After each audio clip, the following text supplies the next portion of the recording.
Beats by Dallas, make it hurt.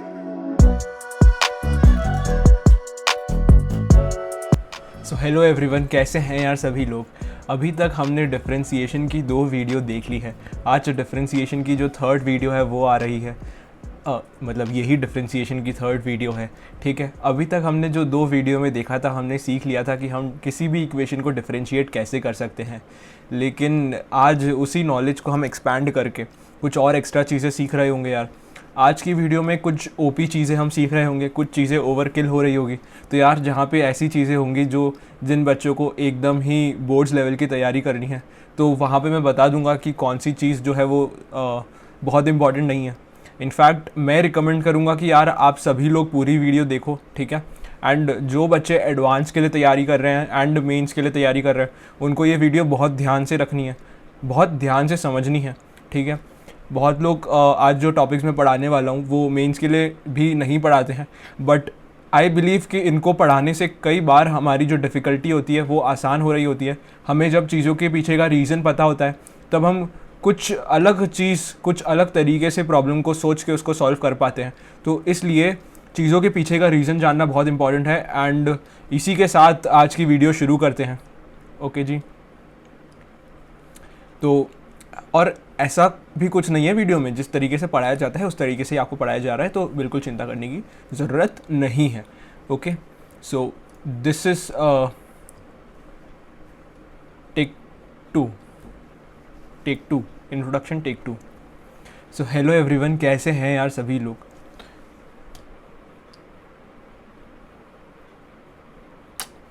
AC चला लेता हूँ, अरे यार बैटरी ख़त्म हो जाएगी। चलो स्टार्ट करो। सो हेलो एवरीवन, कैसे हैं यार सभी लोग। आज मैं डिफरेंशिएशन की जो 3rd वीडियो है वो लेके आ गया हूँ, ठीक है। तो डिफरेंशिएशन की जो पहली 2 वीडियोस थी उसमें हमने देखा था कि हम चीज़ों को डिफरेंशिएट क्यों करते हैं, फिर हमने देखा था हम डिफरेंशिएट चीज़ों को कैसे करते हैं। आज हम उसी नॉलेज को एक्सपैंड करने वाले हैं एंड कुछ और नई चीज़ें सीखने वाले हैं। आज की वीडियो में कुछ चीज़ें जो बोर्ड्स वाले बच्चों को पढ़ने की ज़रूरत नहीं होती है, उन लोगों के लिए इतनी इंपॉर्टेंट नहीं होती है, वो वहाँ पे मैं इस वीडियो में बोल दूंगा कि कौन सी ऐसी चीज़ें हैं जो बोर्ड्स वाले बच्चे स्किप कर सकते हैं। बट आईड रिकमेंड यार सारी चीज़ें पढ़ो यार। पूरा नॉलेज जब आपको मिलता है चीज़ का, उसकी बात ही कुछ और होती है। जब आपको पूरी फील आ रही होती है सब्जेक्ट की, चीज़ें किस तरीके से हो रही है, सब कुछ समझ आ रहा होता है। तो यार इसलिए आईड रिकमेंड सभी लोग ये वीडियो पूरी देखना। Okay, so this is my introduction यार। My name is Rakshit Mandloi. I am a student at BITS Pilani. My JEE Mains percentile in physics was 99.7. Okay, and हमारा पढ़ले का प्यारा सा इंस्टाग्राम हैंडल है यार, तो वहाँ पे जाके फॉलो कर दो क्योंकि वहाँ पे अपडेट्स आ रहे होंगे। एंड इसी के साथ we have a Telegram group as well, जहाँ पे DPPs जो है डाली जा रही है। इनफैक्ट बच्चों ने बोला था यार DPPs में भैया सॉल्यूशन दो, तो यार अब उसमें सॉल्यूशन भी डाल दिए गए हैं आंसर के साथ। तो चिंता करने की कोई ज़रूरत नहीं है, तुम्हारी सारी बातें सुनी जा रही है एंड उसी हिसाब से तुम्हारे लिए चीज़ें प्लान करी जा रही है, ठीक है। तो इस चैनल पे तुम हो तो तुम्हारी पूरी प्रिपरेशन का ध्यान रखा गया है, ठीक है। A to Z तुम्हें DPPs दी जा रही है, तुम्हें वीक में 3 लेक्चर्स दिए जा रहे हैं एंड हमारे लेक्चर्स में हम मेक श्योर कर रहे हैं कि सारा कंटेंट जो है वो कवर हो रहा हो, बोर्ड्स टू एडवांस, ठीक है। एंड उसी के साथ एक तबाही टेस्ट सीरीज़ भी आने वाली है यार, तो वो भी तुम्हें उसके बारे में भी जल्द ही पता चल रहा होगा। अगर तुमने ये 3 चीज़ें कर ली यार तो तुम्हारा काफ़ी काम हो जाएगा, ठीक है। तुम्हारी एक ओवरऑल प्रिपरेशन जो है इस चैनल पे होगी फिर। तो यार हर चीज़ का ध्यान रखा हुआ है, every segment that is required for JEE preparation हमने मेक श्योर करा है कि वी कवर, ठीक है। तो यार इसी के साथ अब वीडियो में आगे बढ़ते हैं। लेकिन यार एक और इन्फॉर्मेशन जो मैं हर बार बताता हूँ, padle.in that is our website. तो वहाँ पर जाके फटाफट यार मटेरियल और नोट्स डाउनलोड कर लो यार। तुम्हें फिज़िक्स में काइनेमेटिक्स के बाद से नोट्स मिल रहे होंगे एंड बाकी जो सब्जेक्ट्स हैं उनके नोट्स तो वहाँ पे अपलोड ऑलरेडी हो चुके हैं यार। तो फटाफट जाओ और वहाँ से वो डाउनलोड कर लो यार। ओके, तो यार अब हम स्टार्ट करते हैं हमारी वीडियो। ओके, तो वीडियो स्टार्ट करने से पहले हम कुछ चीज़ रिवाइज़ कर लेते हैं। हमने देखा था इस तरीके से कोई फंक्शन गिवन होता है हमें y = f(x), और फिर हमने देखा था जब हमें इस तरीके का फंक्शन गिवन होता है तो हम इसको डिफरेंशिएट कैसे करते हैं।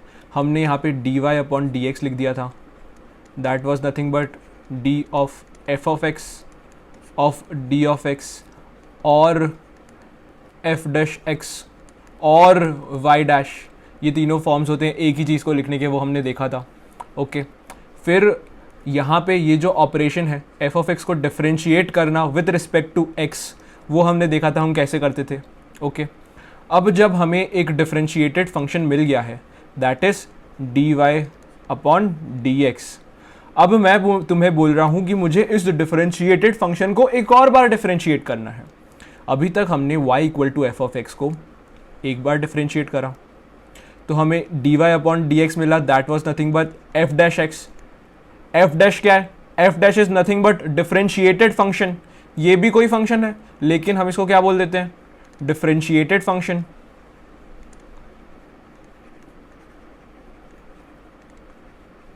ओके, अब मैं तुम्हें क्या बोल रहा हूं, हमें इसको एक और बार डिफ्रेंशिएट करना है। तो जब हम d y upon d x को एक और बार डिफ्रेंशिएट करेंगे तो उसको हम इस तरीके के नोटेशन से लिख देते हैं, d two y upon d x square. इसका कुछ खास रीज़न है क्या? तो इसका कुछ खास रीज़न नहीं है, आप याद रख सकते हैं। अगर हमने फंक्शन को एक बार डिफ्रेंशिएट करा तो हमने क्या बोला उसे? D y upon d x. Similarly अगर हमने उसे एक और बार डिफ्रेंशिएट कर दिया, यानी कि टोटल हमने उसे 2 बार डिफ्रेंशिएट करा, तो हम उसे बोलेंगे d two y upon d x square.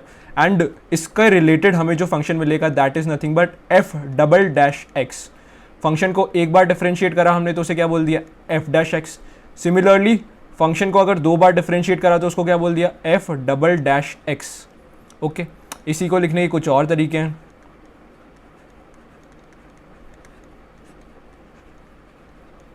या फिर वाई डबल डैश। ओके, तो ये हमने समझा अभी कि डबल डिफ्रेंशिएशन क्या होता है। अब इसी के साथ यार डबल डिफ्रेंशिएशन की कुछ प्रैक्टिस कर लेते हैं। तो हमें y equal to f of x given है, that is y equal to 4x square plus x. अब हम क्या फाइंड आउट करेंगे? हमसे पूछा क्या गया है? हमसे पूछा गया है d two y upon d x square या फिर एफ डबल डैश एक्स। तो हम सबसे पहले d y upon d x find कर लेते हैं। D y upon d x क्या मिलेगा हमें?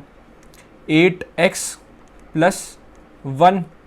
एक्स की पावर 1 का डिफ्रेंशिएशन क्या होगा? 1 एक्स की power 1 minus 1, that is nothing but x की पावर 0। तो हमें ये आंसर मिल रहा होगा। एक्स की पावर 0 क्या होता है? 1 होता है, तो वही तो लिखा है मैंने। अब d two y upon d x square find out कर लेते हैं, that is nothing but 8 into x का डिफ्रेंशिएशन अभी हमने देखा 1 प्लस 1 दैट इज़ कॉन्स्टेंट, उसका डिफ्रेंशिएशन क्या होगा? 0। तो हमारा आंसर क्या हो जाएगा? 8। हमें d two y upon d x square क्या मिल गया? 8। एक और एग्जाम्पल देख लेते हैं यार। हमें y इक्वल टू गिवन है x sign x plus e की पावर x, और मैंने तुम्हें बोला है इसको 2 बार डिफ्रेंशिएट करना है, यानी कि we have to find d two y upon d x square. तो वो हम कैसे करेंगे? सबसे पहले we have to find d y upon d x. एक बार डिफ्रेंशिएट कैसे करेंगे? इसको एक बार डिफ्रेंशिएट करने के लिए मुझे प्रोडक्ट रूल लगाना होगा। प्रोडक्ट रूल हमने देखा था क्या होता है? पहले फंक्शन को हम एज इट इज़ लिख देते हैं और दूसरे फंक्शन का डिफ्रेंशिएशन लिख देते हैं, फिर प्लस करके पहले फंक्शन का डिफ्रेंशिएशन लिखेंगे, that is nothing but 1 plus दूसरा फंक्शन एज इट इज़ लिख देंगे। यही तो प्रोडक्ट रूल का हमारा फॉर्मूला था। प्रोडक्ट रूल का फॉर्मूला क्या था? F of x into g of x is equals to f of x into g dash x plus f dash x into g of x. अगर तुम्हें ये समझ नहीं आ रहा है तो लास्ट वीडियो फिर से देखना है यार तुम्हें। ओके, प्लस ई की पावर एक्स का क्या डिफ्रेंशिएशन होता है? दैट इज़ नथिंग बट ई की पावर एक्स। तो हमने ऐसा कैसे लिख दिया? ओके, अब हम फाइंड आउट करेंगे d two y upon d x square, यानी कि ये जो हमें फंक्शन मिला है इसको हमें एक और बार डिफ्रेंशिएट करना है। इसको हम एक और बार डिफ्रेंशिएट कैसे करेंगे?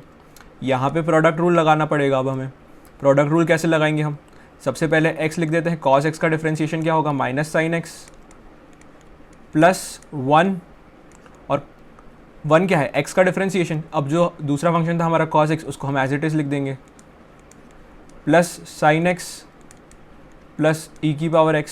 तो हमें आंसर क्या मिल जाएगा? Minus x sine x plus cos x plus sine x plus e की पावर x। यही क्या मिल गया हमें? एफ डबल डैश एक्स और d two y upon d x square. नाम अलग है, काम एक ही है। ओके जी, अब हम एक और एग्जाम्पल देख लेते हैं, लेकिन अब हम एग्जाम्पल कुछ और चीज़ का देखेंगे, ठीक है? अगर मैं तुम्हें ऐसा कोई क्वेश्चन दूँ y equal to sine x into e की पावर एक्स, और मैं तुमसे पूछूं d y upon d x at x equal to zero, तो क्या तुम मुझे बता पाओगे? तो यार अगर मैं तुमसे ऐसा कुछ पूछ रहा हूँ तो सबसे पहले तुम क्या करोगे, इसको डिफरेंशिएट करोगे विथ रिस्पेक्ट टू एक्स ताकि हमें d y upon d x मिले। तो सबसे पहले let's find out d y upon d x, तो वो क्या हो जाएगा, यहाँ पे प्रोडक्ट रूल लगाना है हमें। पहले फंक्शन को एज इट इज़ लिख दिया, किसी को भी पहला फंक्शन किसी को भी दूसरा फंक्शन बोल सकते हैं, किसी को भी एज इट इज़ लिख दो और दूसरे को डिफरेंशिएट कर दो, तो दूसरे का डिफरेंशिएट हो जाएगा कॉस एक्स। अब साइन एक्स को एज इट इज़ लिख देते हैं एंड ई की पावर एक्स का डिफरेंशिएशन हो जाएगा ई की पावर एक्स। तो हमें d y upon d x यानी कि एफ डैश एक्स क्या मिला, ई की power x cos x plus sine x. अब हमसे क्या पूछ रहा है, d y upon d x at x equal to zero, तो मुझसे पूछ रहा है f dash of zero. D y upon d x at x equal to zero पे हमसे पूछा जा रहा है कि d y upon d x के हमको जो फंक्शन मिल रहा है उस फंक्शन में अगर हम x को ज़ीरो पुट कर देंगे तो हमें क्या वैल्यू मिल रही होगी, और उसी को लिखने का ये तरीका है। एफ डैश एक्स क्या मिलता है हमें, f dash x nothing but d y upon d x, और d y upon d x की उस x पे क्या वैल्यू है। सिमिलरली अगर हम x की जगह ज़ीरो पुट कर देंगे तो हमें एफ डैश ज़ीरो क्या बता देगा, हमें एफ डैश ज़ीरो बता देगा what is the value of d y upon d x at x equal to zero. तो वो फाइंड आउट करने के लिए हम d y upon d x और एफ डैश एक्स हमें जो मिला था उसमें x को ज़ीरो पुट कर देंगे, तो हमारा आंसर हो जाएगा e की power zero plus cos zero क्या हो जाएगा 1 प्लस साइन ज़ीरो क्या हो जाएगा 0। तो हमारा आंसर क्या हो गया 1, क्योंकि e की पावर ज़ीरो भी क्या होगा 1, तो 1 into 1 that is 1, this is our answer. Okay, similarly यार एक और क्वेश्चन देता हूँ तुमको। भैया पूरा क्वेश्चन सॉल्व करके तुम्हें सब चीज़ें समझा रहे हैं यार, तरीका अच्छा लग रहा है तो वीडियो को लाइक कर देना। तो y equal to sine x into cos x हमें दे रखा है एंड हमसे पूछा हुआ है f dash of pi by 4। तो हम क्या करेंगे, सबसे पहले we'll find d y upon d x, that will be equal to f dash x equal to, अब इसको डिफरेंशिएट करना है तो साइन एक्स को एज इट इज़ लिख देते हैं, कॉस एक्स का differentiation is minus sine x plus, अब क्या करेंगे साइन एक्स को डिफरेंशिएट कर देते हैं कॉस एक्स और फिर कॉस एक्स को एज इट इज़ लिख देते हैं, तो हमें क्या मिला cos square x minus sine square x and this is equal to f dash x. लेकिन हमसे क्या पूछा है f dash of pi by 4, तो एफ डैश एक्स को एफ डैश पाई बाई 4 को में कन्वर्ट करने के लिए हमने एक्स को पाई बाई 4 से रिप्लेस कर दिया। तो सिमिलरली इस पार्ट में भी हम एक्स को पाई बाई 4 से रिप्लेस कर देंगे,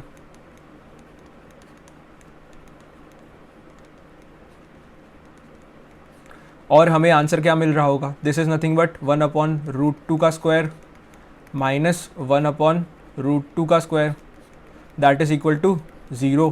तो हमें क्या पता चल गया एफ डैश पाई बाई 4 क्या है इक्वल टू 0। ठीक है, ये कहानी सारी तुम समझते जाओ। ओके जी, अब एक और एग्जांपल देख लेते हैं यार। y equal to x log x given है एंड हमसे पूछ लिया है एफ डबल डैश ऑफ 0। ठीक है, तो मतलब एफ डबल डैश है भैया, तो क्या हमें डबल डिफरेंशिएशन जैसा कुछ फाइंड आउट करना पड़ेगा? तो हाँ यार वही करना पड़ेगा, अभी हमने समझा था। तो उसको फाइंड आउट करने से पहले सबसे पहले हमें d y upon d x find करना पड़ता है। यहाँ पे ये कुछ प्रोडक्ट रूल वाले फॉर्मेट में है तो उसको उसमें कन्वर्ट कर देते हैं। ओके, तो प्रोडक्ट रूल का फॉर्मूला लगा देते हैं। हम x को लिख देंगे as it is log x का differentiation that will be 1 upon x plus x का differentiation that is 1 into log x. तो हमें d y upon d x मिला है 1 प्लस लॉग एक्स। अब d two y upon d x square क्या हो जाएगा, इसी को हमें एक और बार डिफरेंशिएट करना है। ये इक्वल है एफ डैश एक्स के एंड ये जो आएगा that will be equal to f double dash x. अब इसको एक और बार डिफरेंशिएट करने के लिए हम 1 को डिफरेंशिएट करेंगे। सबसे पहले 1 का डिफरेंशिएशन क्या आएगा 0, क्योंकि 1 क्या है कांस्टेंट, प्लस लॉग एक्स का डिफरेंशिएशन भैया ने याद कराया दैट इज़ 1 अपॉन एक्स। तो हमें d two y upon d x square मिल गया है 0 प्लस 1 अपॉन एक्स। अब हमसे पूछा है एफ डबल डैश ऑफ 0। तो यार यहाँ पे क्वेश्चन चेंज कर लो तुम, क्योंकि अगर हम यहाँ पे 0 पुट करेंगे तो ये जो क्वांटिटी है that will B not defined.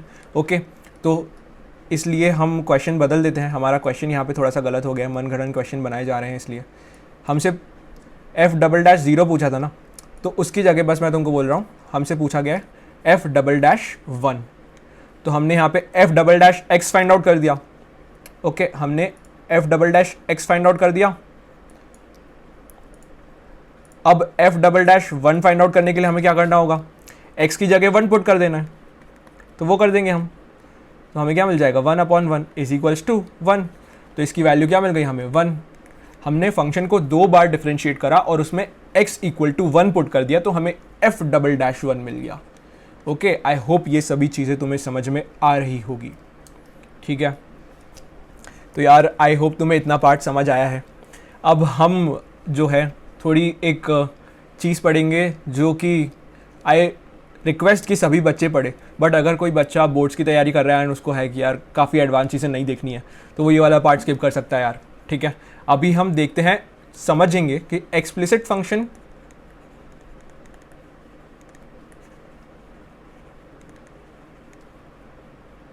And implicit function, ये दोनों क्या चीज़ है। ओके, ये दोनों नथिंग बट एक फंक्शन के टाइप हैं। लेकिन मैं आपको बता दूं, आज तक हम जिस तरीके का फंक्शन पढ़ते आए हैं दैट इज एक्सप्लिसिट फंक्शन। आज तक हमने जिस तरीके के फंक्शन देखे that is explicit function. Explicit function यानी कौन से फंक्शन, जिस फंक्शन को हम इस तरीके से लिख सकें। हमने इसके बहुत सारे एग्जाम्पल देखे। हमने देखे y equal to x square, हमने देखा y equal to x cube plus 1, y equal to sine x, y equal to cos x, y equal to e की power x, y equal to ln x। ये सभी explicit function है क्योंकि हम इसको इस फॉर्मेट में लिख पा रहे हैं। इस फॉर्मेट में लिख पा रहे हैं मतलब y इक्वल टू करके हम बाद में x वाला पार्ट लिख पा रहे हैं। अगर हमें कुछ एक इस तरीके का फंक्शन दे दे जिसमें हम y इक्वल टू करके x फॉर्मेट में नहीं लिख पा रहे हैं, तो हम उस फंक्शन को इम्प्लिसिट फंक्शन बोल देते हैं। अभी तुम सोच नहीं पा रहे होगे कि ऐसा कैसा फंक्शन पॉसिबल है भैया, तो यार इसका एग्जांपल दे देता हूं तुमको मैं। X square plus y square plus x y equal to 0। अब इसमें तुम इसको y equal to f of x वाले फॉर्मेट में कन्वर्ट कर सकते हो क्या? तो तुम नहीं कर पाओगे, कितनी कोशिश कर लो, कितना मैनिपुलेशन लगा लो, कितना अलजेब्रा ट्राई कर लो, तुम इसको y equal to f of x वाले फॉर्मेट में कभी कन्वर्ट नहीं कर पाओगे। ठीक है, तो इसलिए मैंने इसको क्या बोला, इसलिए मैंने बोल दिया इम्प्लिसिट फंक्शन। फिर से एक्सप्लिसिट फंक्शन क्या था? Explicit function is a function जिसमें हम y इक्वल टू फिर एफ ऑफ एक्स लिख पाते थे, यानी कि y equal to x cube plus 1 types, y equal to x square types, y equal to sine x types. इस तरीके से हम एक्सप्लिसिट फंक्शंस जो थे उनको हमने बोला था। अब इम्प्लिसिट फंक्शंस क्या है? इम्प्लिसिट फंक्शंस वो फंक्शंस हैं जिसमें हम y इक्वल टू करके x की चीज़ें नहीं लिख पा रहे हैं। इसमें हम ये जो हमें इक्वेशन गिवन है इसको हम y equal to f of x वाले फॉर्मेट में कन्वर्ट नहीं कर पा रहे हैं, इसलिए दिस इज इम्प्लिसिट फंक्शन। ठीक है, इसी तरीके से इम्प्लिसिट फंक्शन के बहुत सारे टाइप हो सकते हैं, वो हम इसी वीडियो में आगे देखेंगे। और इन इम्प्लिसिट फंक्शन का डिफरेंशिएशन हमें कैसे फाइंड आउट करना है वो भी हम समझेंगे। ओके, तो यहाँ पे तो जो तुम्हारा दिमाग है वो पूरी तरीके से खुल रहा होगा, चीज़ें थोड़ी डिफ़िकल्ट हो रही होंगी। ओके, अब उसके पहले हम समझ लेते हैं कुछ और कहानी। ठीक है, ये समझने से पहले हमें एक और कहानी समझना ज़रूरी है। हम D of F of x upon d x अभी तक फाइंड आउट करते आ रहे थे, जहाँ पे एफ ऑफ एक्स था कुछ फंक्शन ऑफ एक्स। अब अगर मैं यहाँ पे एफ ऑफ एक्स की जगह एफ ऑफ वाई पुट कर दूँ तो क्या मैं ये निकाल सकता हूँ? तो अभी के नॉलेज के हिसाब से मैं इसको कैलकुलेट नहीं कर पाऊँगा। ठीक है, क्योंकि अभी तक मैंने जिस तरीके की फंक्शन को डिफरेंशिएट करना है वो मैंने बस ये सीखा है कि अगर फंक्शन x का है तो मैं उसको x के रिस्पेक्ट में कैसे डिफरेंशिएट कर सकता हूँ। अब मैंने क्या बोल दिया, अब मैं बोल रहा हूँ अगर फंक्शन y का है तो मैं उसको x के रिस्पेक्ट में कैसे डिफरेंशिएट कर सकता हूँ। थोड़ा और एग्जाम्पल से समझाता हूँ। ठीक है, हमने अभी तक देखा था अगर d ऑफ एक्स स्क्वायर है f ऑफ x, तो इसको डिफरेंशिएट करने के लिए हम क्या लिख देते थे, 2x। सिमिलरली हमें पता था अगर ये है, मतलब कि फंक्शन y का है एंड हमें उसे डिफरेंशिएट करना है विद रिस्पेक्ट टू y, तो इसका आंसर क्या हो जाता था, 2y। लेकिन अब अगर मैं बोल रहा हूँ फंक्शन y का है एंड तुम्हें डिफरेंशिएट करना है विद रिस्पेक्ट टू एक्स। तो हम इसको कैसे करेंगे? तो इसको करने का एक तरीका होता है जो मैं अब तुम्हें सिखाने वाला हूँ। तुम इस चीज़ को अब पूरा अल्ट्रा अटेंशन दे के समझना, ठीक है? पूरा ध्यान अब यही होना चाहिए। अगर हमें ये गिवन है, यानी कि मुझे वाई स्क्वायर का डिफरेंशिएशन फाइंड आउट करना है विद रिस्पेक्ट टू एक्स, ठीक है? तो क्या मुझे ये फाइंड आउट करते आता है? मुझे ये फाइंड आउट करते नहीं आता। तो अब मैं खुद से क्वेश्चन पूछूंगा, मुझे क्या फाइंड आउट करते आता है? क्या मुझे ये फाइंड आउट करते आता है?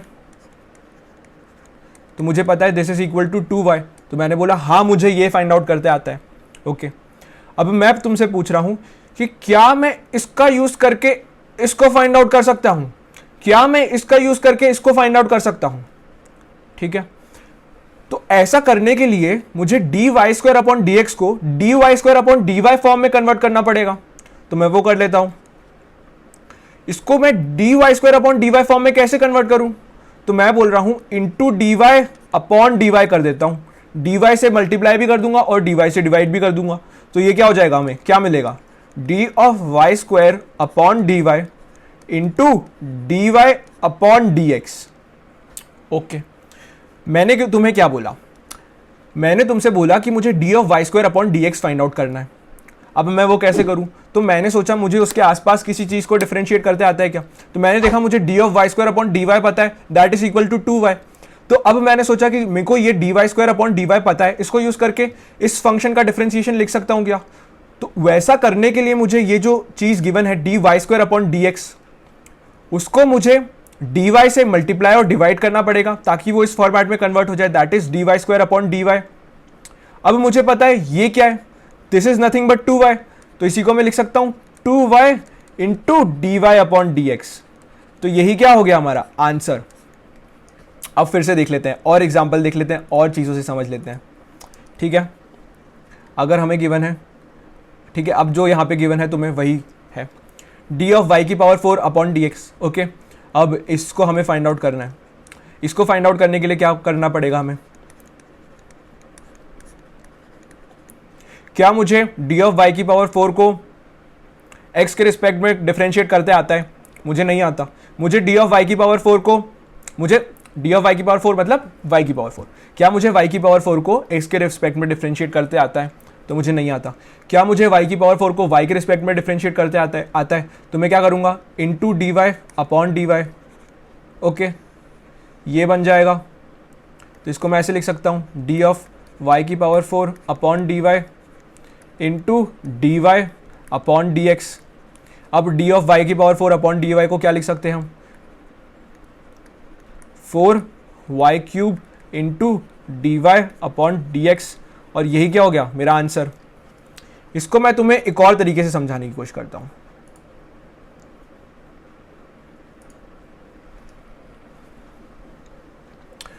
हम एक और तरीके से इसको समझेंगे। अगर तुम्हें मैं बोल रहा हूं d ऑफ y की पावर 4 क्या है, तो यहां पे इसको हम एक और तरीके से लिख सकते हैं, that is nothing but 4y cube into dy। ठीक है, ये तुम समझते जाओ। अब अगर सिमिलरली मुझे d ऑफ x की पावर 4 गिवन है, तो इसको मैं कैसे लिख सकता हूं? 4x cube into dx। Similarly अगर d of t square given है, तो इसको मैं कैसे लिख सकता हूं? 2t into dt। ठीक है, बेसिकली हम क्या कर रहे हैं, यहाँ पे d ऑफ y की पावर 4 अपॉन में dy आता था, तो मैंने dy को उस तरफ भेज दिया। इस तरीके से तुम सोच सकते हो। ठीक है, सिमिलरली अगर गिवन होता r क्यूब, तो इसको मैं क्या लिख सकता हूँ? 3r square into dr। r था तो dr, t था तो dt, x था तो dx, y था तो dy, और यहाँ पे मैंने ये जो फंक्शन है इसका डिफरेंशिएशन लिख दिया है। ओके, अब इसको यूज करके मैं फाइंड आउट करने की कोशिश करता हूँ। ठीक है, इतनी कहानी तुम्हें समझ आई। अब बस इसकी मदद से हम इसकी वैल्यू लिख देंगे। ठीक है, d ऑफ y की पावर 4 क्या होगा? अब नीचे dx जो लिखा है उसको तुम भूल जाओ। d ऑफ y की पावर 4 क्या होगा? ये हो जाएगा 4y क्यूब इंटू dy। यही हो गया हमारा आंसर, खत्म काम। इंटू dy क्यों करा? यहाँ पे y था तो dy कर दिया। ठीक है, सिमिलरली अब मुझे इसको डिफ्रेंशिएट करना है, अपॉन में dt है तो dt भूल जाओ, d ऑफ आर क्यूब को क्या लिख सकते हैं हम, इसको लिख सकते हैं हम 3r² dr। तो ये हमारा आंसर हो गया। ठीक है, और देख लेते हैं, देखते जाएंगे जब तक हमें फुल कंसेप्ट क्लैरिटी जो है नहीं आएगी। सिमिलरली अगर तुमसे मैं पूछूं d of sine x upon dt क्या होगा, तो अगर dt जो है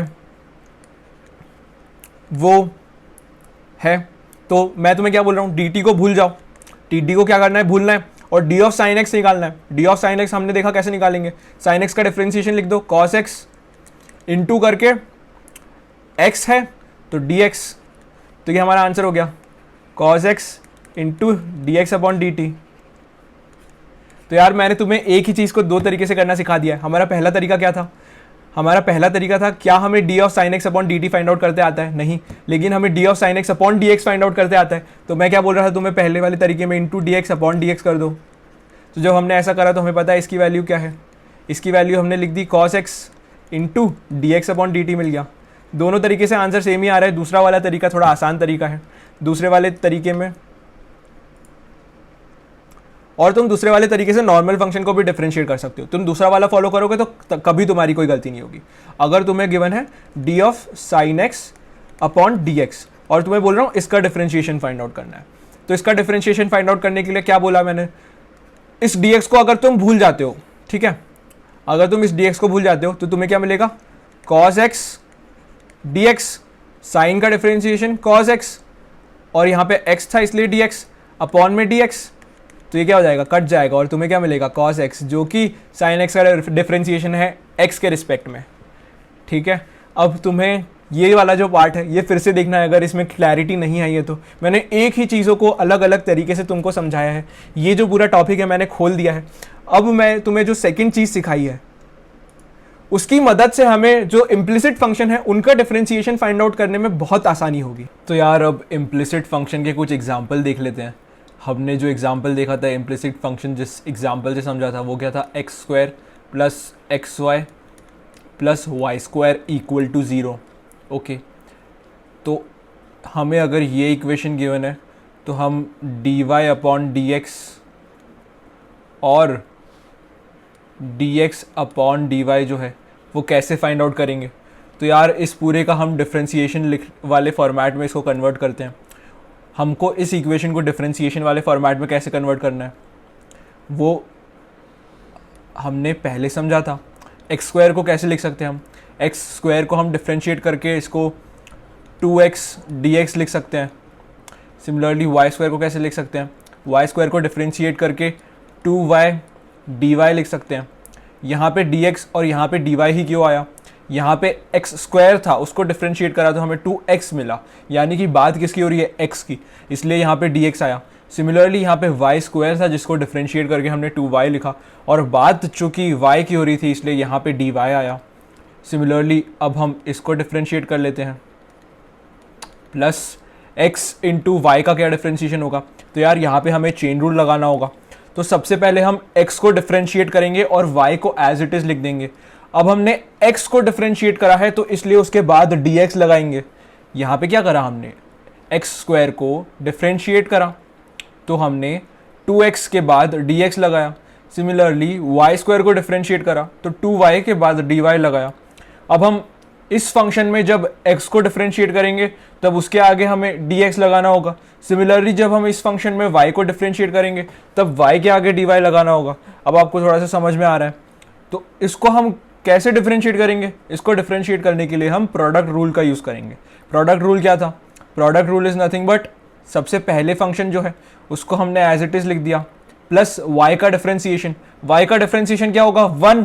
अब y को डिफरेंशिएट कर दिया है तो इंटू dy करना पड़ेगा, तो ये हमने लगा दिया, प्लस x का डिफरेंशिएशन। x का डिफरेंशिएशन इज नथिंग बट 1। अब x को डिफरेंशिएट कर दिया है तो dx लगाना पड़ेगा और y एज इट इज लिख देंगे, इज इक्वल्स टू 0। तो ये हमें इक्वेशन मिल गई। अब मैं तुमसे पूछ रहा हूँ, मुझे फाइंड आउट करना है dy अपॉन dx या फिर dx अपॉन dy। तो अगर मुझे dy upon dx find out करना है तो इस पूरी इक्वेशन को मैं dx से डिवाइड कर दूंगा। अगर मुझे dx upon dy find out करना है तो इस पूरी इक्वेशन को मैं dy से डिवाइड कर दूंगा। ओके, तो सबसे पहले हम dy upon dx find out करते हैं। तो उसके लिए मैंने क्या बोला, मुझे पूरी इक्वेशन को dx से डिवाइड करना है, तो मुझे क्या मिलेगा 2x plus 2y dy upon dx plus x dy upon dx plus y। ठीक है, 2x में dx से डिवाइड करा तो dx और dx जो है वो कट के 1 बन गए, इसलिए डायरेक्टली 2x लिखा है। सिमिलरली dx इंटू वाई था यहाँ पे, तो जो हमने जब dx से डिवाइड करा तो ये dx अपॉन dx हो गया, दैट इज इक्वल टू 1, और हमें ये इक्वेशन मिल गई। अब इसमें हम dy अपॉन dx को एक साइड ले आएंगे, dy अपॉन dx को हम एक साइड ले आते हैं, तो हमें क्या मिलेगा 2y plus x is equals to minus 2x minus y, और हमें dy अपॉन dx की क्या वैल्यू मिल गई, that is nothing but minus 2x minus y upon 2y plus x, और यही क्या हो जाएगा हमारा आंसर। तो यार हमने dy अपॉन dx तो निकाल लिया, अब हम dx अपॉन dy भी निकाल सकते हैं क्या। तो dx अपॉन dy निकालने के लिए हमें इस पूरी इक्वेशन को dy से जो है डिवाइड करना होगा, उसके बाद हम dx अपॉन dy को एक साइड में लाएंगे और फिर हमारा आंसर लिखेंगे। तो यार ये तुम्हारा होमवर्क है, ये मैंने तुम्हें फाइंड आउट करके बताया, ये तुम्हें फाइंड आउट करना है, this is your homework. Okay, अब हम एक और फंक्शन ले लेते हैं प्रैक्टिस के लिए। हम एक और फंक्शन ले लेते हैं x cube plus 3x square y square plus y cube equal to 0। हमने ये फंक्शन ले लिया, ठीक है। अब हमें इसमें dx upon dy and dy upon dx find out करना है। पहले वाले में मैंने तुम्हें dy upon dx find out करके बता दिया था, इस बारे में मैं तुम्हें dx upon dy find out करके बता देता हूँ, ठीक है। तो सबसे पहले तो हम क्या करते हैं, सबसे पहले इसको हम डिफरेंशिएट वाले फॉर्म में लिखते हैं। तो एक्स क्यूब का डिफरेंशिएशन क्या होगा 3x स्क्वायर। अब x को डिफरेंशिएट करता है तो इसके आगे क्या लिखना पड़ेगा dx, प्लस वाई क्यूब का डिफरेंशिएशन क्या होगा 3y स्क्वायर। अब y को डिफरेंशिएट करा है तो इसके आगे क्या लिखना होगा हमें dy, प्लस अब यहाँ पे ये जो है मल्टीप्लिकेशन वाले फॉर्मेट में है तो हमें प्रोडक्ट रूल लगाना होगा। ओके, तो 3 कॉमन ले लेते हैं, एक्स स्क्वायर को एज इट इज लिख देते हैं इंटू वाई स्क्वायर का differentiation that is 2y into dy क्यों, क्योंकि हमने वाई स्क्वायर को डिफरेंशिएट करा है इसलिए dy, प्लस एक्स स्क्वायर का differentiation that is 2x into dx, और वाई स्क्वायर को एज इट इज लिख देंगे हम दैट इज वाई स्क्वायर। और अब इसी को हम और अच्छे से लिख देते हैं एक लाइन में 3x square dx plus 3y square dy plus 3x square 6 हो जाएगा, ये 3 इंटू 2 y dy, सिमिलरली ये भी 6 हो जाएगा, 6x y स्क्वायर dx, यहाँ पे प्लस का साइन है। अब मुझे फाइंड आउट करना है dx अपॉन dy। अगर मुझे dx upon dy find out करना है तो मैं पूरी इक्वेशन को किससे डिवाइड कर दूंगा, ये इक्वल टू 0 है यहाँ पे, पूरी इक्वेशन को मैं किससे डिवाइड कर दूंगा dy से। तो पूरी इक्वेशन को मैं dy से डिवाइड करता हूँ तो मुझे मिलेगा 3x square dx upon dy plus 3y square plus 6x square y plus 6xy square dy dx upon dy equal to 0। अब dx अपॉन dy को एक साइड में लाऊंगा तो मुझे क्या मिल जाएगा 3x square plus 6xy square dx upon dy is equals to minus 3y square minus 6x square y, और यहाँ से मैं dx अपॉन dy की वैल्यू लिख सकता हूँ। तो इस तरीके से हमने देखा कि अगर हमें इस टाइप के इम्प्लिसिट फंक्शन गिवन है तो उसका डिफरेंशिएशन हम किस तरीके से कर सकते हैं। तो अब हम इसी के साथ एक और बात समझ लेते हैं। हम ये देखना, अभी तक हमने क्या देखा, अभी तक हमने देखा कि हम जो तरीका है, हमने जो तरीका डेवलप करा है, उस तरीके से हम इम्प्लिसिट फंक्शन का डिफरेंशिएशन लिख पा रहे हैं। लेकिन हम जो पहले जिन एक्सप्लिसिट फंक्शंस की बातें कर रहे थे, जिनको हम इस तरीके से लिख पा रहे थे, y equal to x cube plus 2x square plus 1, इसको भी हम हमारे तरीके से डिफरेंशिएट कर सकते हैं क्या? तो जी हाँ, इसको भी हम हमारा जो तरीका था उससे डिफरेंशिएट कर सकते हैं। तो वो कैसे? वो इस तरीके से कर सकते हैं। y को किस में लिखना है हमें? dy में। एक्स क्यूब को क्या लिखेंगे हम डिफरेंशिएट करते टाइम? 3x square. अब x को डिफरेंशिएट करा है तो into d x plus 2x square का differentiation is nothing but 2x, और x को डिफरेंशिएट करा है तो dx प्लस 1 को डिफरेंशिएट करेंगे तो हमें क्या मिलेगा? 0। अब इंटू dx या dy है, फ़र्क नहीं पड़ता क्योंकि ये क्वांटिटी तो क्या हो जाएगी? 0। ओके, और यहाँ से अब हमें अगर dy upon dx find out करना है और dx upon dy find out करना है, ये हम समझ लेंगे। अगर dy upon dx find out करना है तो पूरी इक्वेशन को किससे डिवाइड कर देंगे? dx से। तो हमें आंसर मिल जाएगा dy upon dx is equals to 3x square plus 4x। So simple. तो यार हमने जो है एक ट्रिक बना ली जिसकी मदद से हम चीज़ों को काफ़ी आसानी से अब कर पा रहे हैं। ठीक है, इम्प्लिसिट फंक्शन को अब तुम चुटकियों में डिफरेंशिएट कर सकते हो, ये हमने सीख लिया है। ठीक है, तो यार ये जो इम्प्लिसिट फंक्शन वाला पार्ट था ये फिज़िक्स में काफ़ी रेयरली यूज़ हो रहा होगा, बट कभी अगर यूज़ हो रहा हो किसी बहुत ही एडवांस लेवल के क्वेश्चन में, तभी हमें जो है उसके मैथमेटिक्स में दिक्कत ना आए, इसलिए तुम्हें मैंने ये सिखा दिया है। एंड उसके साथ ही हमने इसकी काफ़ी प्रैक्टिस प्रॉब्लम्स भी कर ली है ताकि हमें चीज़ें अच्छे से समझ आ रही हों।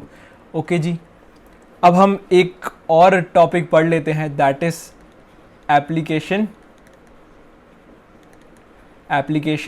Of derivatives.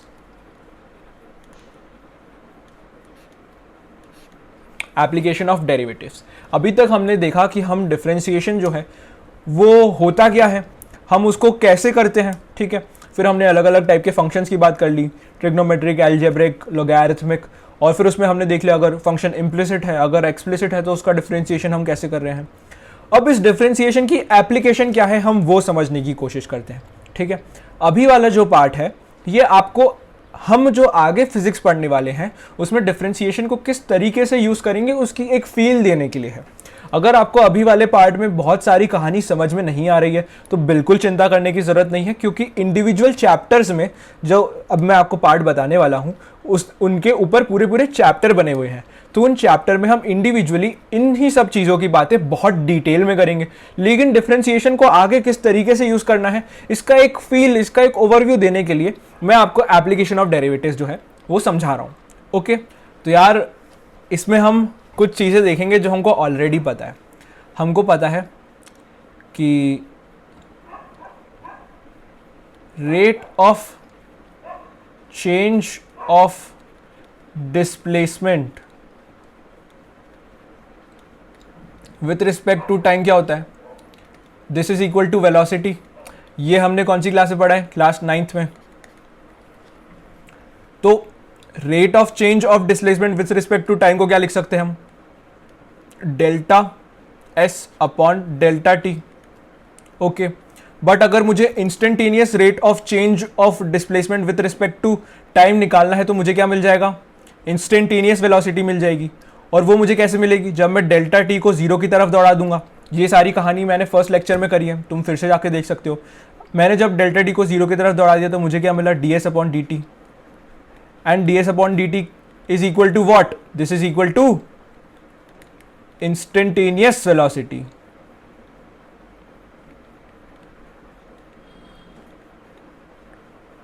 ठीक है, अब सिमिलरली हमने क्लास 9th में एक और चीज़ पढ़ी थी। हमने क्लास 9th में देखा था rate of change of velocity with respect to time क्या होता है? तो हमने बोला था this is equal to acceleration, यानी कि delta V upon delta T is equals to acceleration. लेकिन अब मैं क्या बोल रहा हूं, मुझे इंस्टेंटेनियस एक्सेलरेशन फाइंड आउट करना है। तो इंस्टेंटेनियस एक्सेलरेशन फाइंड आउट करने के लिए मैं क्या करूंगा? डेल्टा टी को 0 की तरफ दौड़ा दूंगा तो मुझे क्या मिल जाएगा? D V upon D T. And this will be equal to instantaneous acceleration. Okay, तो ds अपॉन dt हमें क्या देता है? Instantaneous velocity. dv upon dt हमें क्या देगा आपसे? Instantaneous acceleration. ओके, अब dv अपॉन dt को मैं एक और तरीके से लिख सकता हूं क्या? तो हाँ, मैं dv अपॉन dt को एक और तरीके से लिख सकता हूं। कैसे? मैंने क्या बोला? ds upon dt is equals to velocity and dv upon dt is equals to acceleration. तो यानी कि जब मुझे s का जो फंक्शन था that was given as a function of time, जब भी मुझे displacement as a function of time given था, तो मैंने उसको डिफरेंशिएट करा तो मुझे वेलोसिटी मिल गई। ठीक है, अब जब मुझे वेलोसिटी मिली तो मैंने उसे जब एक और बार with respect to time differentiate करा तो मुझे एक्सेलरेशन मिल गया। ठीक है, फिर से समझना ये कहानी। जब मुझे displacement as a function of time given था तो मैंने उसको डिफरेंशिएट करा तो मुझे वेलोसिटी मिल गई। अब जो मुझे ये डिफरेंशिएटेड फंक्शन मिला है विच इज वेलोसिटी, उसको मैं एक और बार डिफरेंशिएट करूंगा तो मुझे एक्सेलरेशन मिल जाएगा। तो क्या मैं बोल सकता हूं जो मुझे displacement as a function of time given था उसको मैं 2 बार डिफरेंशिएट कर दूंगा तो मुझे एक्सेलरेशन मिल जाएगा? तो 2 बार डिफरेंशिएट करने को ही हम क्या बोलते हैं? d2s अपॉन dt स्क्वायर, और ये एक्सेलरेशन का एक और फॉर्मूला हो गया। ओके, तो यार इससे हमें काफ़ी कुछ काइनेमैटिक्स में हम क्या पढ़ने वाले हैं उसकी फील आई है। ठीक है, अब कुछ और चीज़ें देख लेते हैं। सिमिलरली हमने फोर्स वाले चैप्टर में पढ़ा था, हमारा जो क्लास 9th में चैप्टर था फोर्स वाला, चैप्टर का नाम क्या था? न्यूटन्स लॉज ऑफ मोशन होता है शायद, यही नाम रहता है क्या? तो जो फोर्स वाला चैप्टर था उसमें हमने क्या देखा था? हमने देखा था कि जो हमारा फोर्स होता है that is equal to rate of change of momentum with respect to time. तो फोर्स हमारा किसके इक्वल था? Delta P, P is what? Momentum upon delta T. Okay, अब मुझे इंस्टेंटेनियस फोर्स निकालना है, तो इंस्टेंटेनियस फोर्स निकालने के लिए मैं क्या करता हूं? डेल्टा टी को 0 की तरफ दौड़ा देता हूं, तो F इंस्टेंटेनियस मुझे क्या मिल जाएगा? dp upon dt।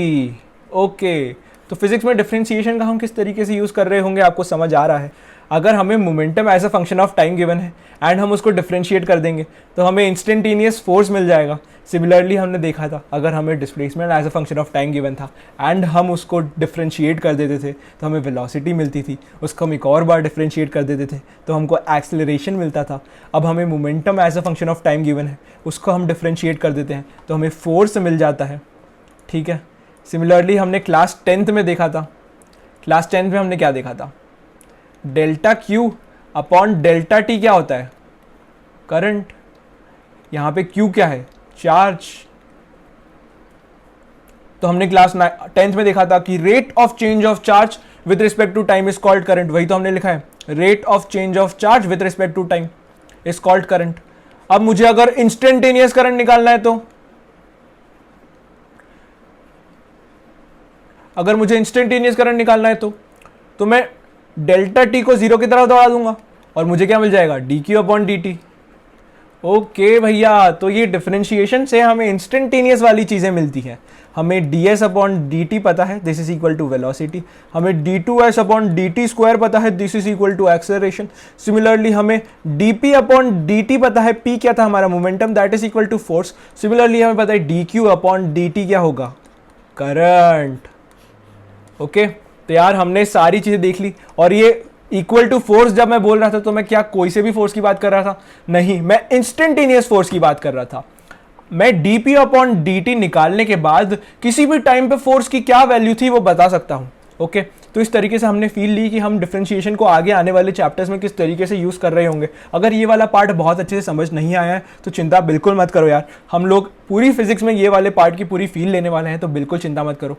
ओके, और इस जो हमारा जो टॉपिक है उसको ख़त्म करने से पहले कुछ और अच्छे सवाल कर लेते हैं हम। ठीक है, तो यार एक अच्छा सवाल तुम्हें मैं देता हूँ। अगर किसी पार्टिकल का डिस्प्लेसमेंट है that is given by the function 3t square plus 4t। Okay, हमें किसी पार्टिकल का डिस्प्लेसमेंट गिवन है as a function of time and उस फंक्शन का रिलेशन है ये। ओके, अब मैं तुमसे पूछ रहा हूं और मैं एक और इन्फॉर्मेशन बता देता हूं तुमको। पार्टिकल का जो मास है that is equal to 1 kg। अब मैं तुमसे पूछ रहा हूं find the force on particle at t equal to 3 seconds. तो यार ये कैसे करूंगा मैं? मुझे तो displacement as a function of time given है, मुझे पार्टिकल का मास गिवन है, अब उस पे 3 सेकंड पे क्या फोर्स लग रहा है ये मैं कैसे बता पाऊंगा? तो इसको बताने के लिए मुझे कुछ पता है क्या? मुझे पता है force equal to M A होता है, force equal to M A होता है, ये मुझे पता है। ठीक है जी, अब मुझे s as a function of time given है, तो क्या मैं एक्सेलरेशन निकाल सकता हूं? जी हाँ, मैं एक्सेलरेशन निकाल सकता हूं। एक्सेलरेशन क्या होता है? d2s अपॉन dt स्क्वायर, ये हमने अभी देख लिया। यानी कि इस इक्वेशन को हमें टाइम के रिस्पेक्ट में 2 बार डिफरेंशिएट करना है, तो हमें क्या मिल जाएगा? एक्सेलरेशन। तो हम एक्सेलरेशन निकाल लेते हैं भैया। सबसे पहले हम इसको एक बार डिफरेंशिएट करेंगे, एक बार डिफरेंशिएट करके हमें क्या मिलेगा? 6t + 4। अब तुम इतने केपेबल हो गए हो कि इतना तुम खुद से लिख सकते हो। हमने इसको लिख दिया 6t + 4। फिर इसको एक और बार डिफरेंशिएट करेंगे तो हमें क्या मिल जाएगा? 6। यानी कि हमारा एक्सेलरेशन क्या हो गया? Acceleration is equal to 6 metre per second square. Okay, अब हमें मास पता है क्या? हमें पता है पार्टिकल का मास क्या है? 1 kg, और force is equals to mass into acceleration. तो हमें फोर्स क्या मिल जाएगा? 6 न्यूटन। सिंपल। ओके जी, तो इस तरीके से हमें थोड़ा समझ आ गया है। अगर इसी क्वेश्चन में यहाँ पे 3t स्क्वायर की जगह 3t क्यूब होता तो हम कैसे करते? वो देख लेते हैं यार। ठीक है, सारे टाइप से सवाल तुम्हें किस तरीके से करने हैं वो मैं बता रहा हूँ तुम्हें। अगर स्क्वायर की जगह क्यूब गिवन होता तो हम कैसे करते? तो यार एक्सेलरेशन निकालना है हमें। फिर से एक्सेलरेशन निकालने के लिए हमें इसे 2 बार डिफरेंशिएट करना है विद रिस्पेक्ट टू टाइम। तो एक बार डिफरेंशिएट करेंगे तो हमें क्या मिलेगा? हमें मिलेगा 9t स्क्वायर + 4। अब इसको एक और बार डिफरेंशिएट करेंगे तो हमें एक्सेलरेशन मिलेगा that is nothing but d2s/dt square, और वो हो जाएगा 18t। एक्सेलरेशन मिल गया 18t, acceleration as a function of time मिल गया। अब मुझसे क्या पूछा है? मुझसे पूछा है force on the particle at t equal to 3 seconds. मुझसे पूछा है force on the particle at t equal to 3 seconds. तो मैं force on the particle at t equal to 3 seconds पे लिख सकता हूं क्या? Mass into acceleration of the particle at t equal to 3 seconds.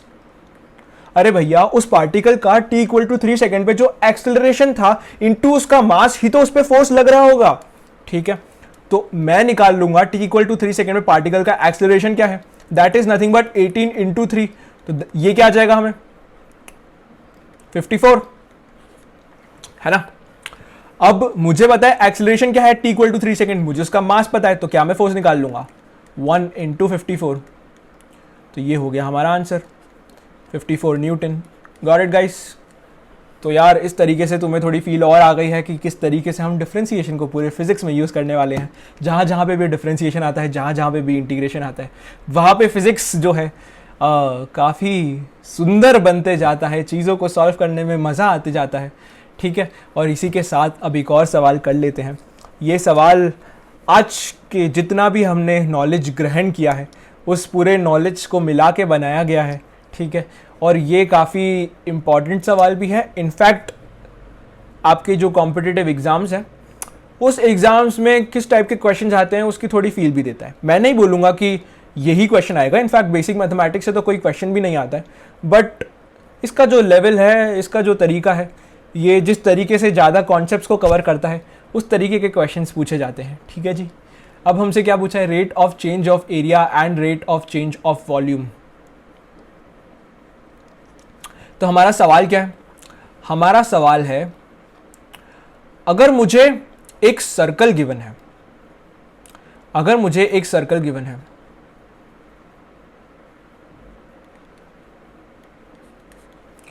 एक सर्कल गिवन है मुझे जिसका रेडियस है r। ठीक है, लेकिन ये कोई ऐसा वैसा सर्कल नहीं है, ये सर्कल जो है टाइम के साथ बड़ा हो रहा है। कुछ टाइम के लिए इतना बड़ा था, कुछ टाइम बाद ये इतना बड़ा हो गया, कुछ टाइम बाद ये और बड़ा हो गया। ओके, अब मुझे इसने ये बता दिया कि टाइम के साथ आर जो है वो किस तरीके से चेंज हो रहा है।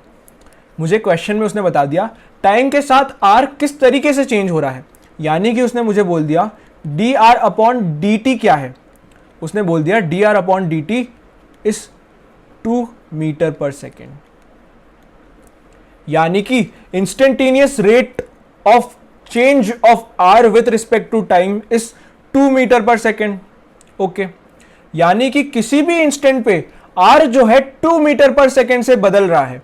अगर यहां पे आर जो था दैट वाज इक्वल टू 1, तो यहां पे और टाइम था 1 सेकेंड, तो जब टाइम हुआ 2 सेकेंड तब आर कितना हो जाएगा 3, जब टाइम हुआ 3 सेकेंड तब आर कितना हो जाएगा 5।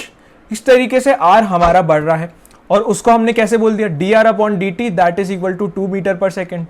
ओके, अब मुझसे क्वेश्चन में पूछा है find rate of change of area. मुझे rate of change of r पता है, अब मुझसे पूछ लिया rate of change of area क्या होता है।